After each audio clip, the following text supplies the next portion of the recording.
Everyone, কেমন আছো তোমরা সবাই? দুর্গাপুজো তো চলে এলো, কিছু চুড়ির অর্ডার ছিল, তো সেগুলোই ডিসপ্যাচ করার সময় ভাবলাম কেননা তোমাদের সঙ্গে শেয়ার করে নিই। চলো দেখানো যাক। তো ফার্স্টেই দেখলে তোমরা সাদা চুড়িটা, ওইটার ওপর কিন্তু একটা কলকা টাইপের ডিজাইন ছিল।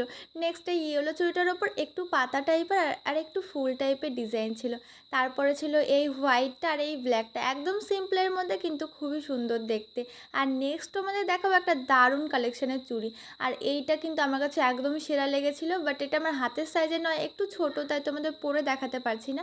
বাট এইটা কিন্তু হাতে পরলে দারুণ লাগবে। আর এটা ছিল 6 পিসের সেট। এই যে দেখতে পাচ্ছ এই রেড চুড়িগুলো, এগুলো কিন্তু একজনের ড্রেসের প্রিন্টের কাস্টমাইজ করা ছিল, তো সেইভাবেই করে দেওয়া হয়েছে। আর তারপরে এই স্বস্তিক চিহ্নকা চুড়িগুলো কিন্তু পুজোর জন্য বেস্ট। তোমরা অষ্টমীর দিন, দশমীর দিন যে কোনো শাড়ির সাথে পরলেই খুব সুন্দর লাগবে। তোমাদের এই কালেকশনের চুড়িগুলো কেমন লাগলো জানিও, আর কোনটা বেশি ভালো লেগেছে সেটাও কমেন্ট করে জানাতে ভুলো না। তো আজকে ভিডিও থাকছে এই পর্যন্ত। See you in the next one. Bye, subscribe for more.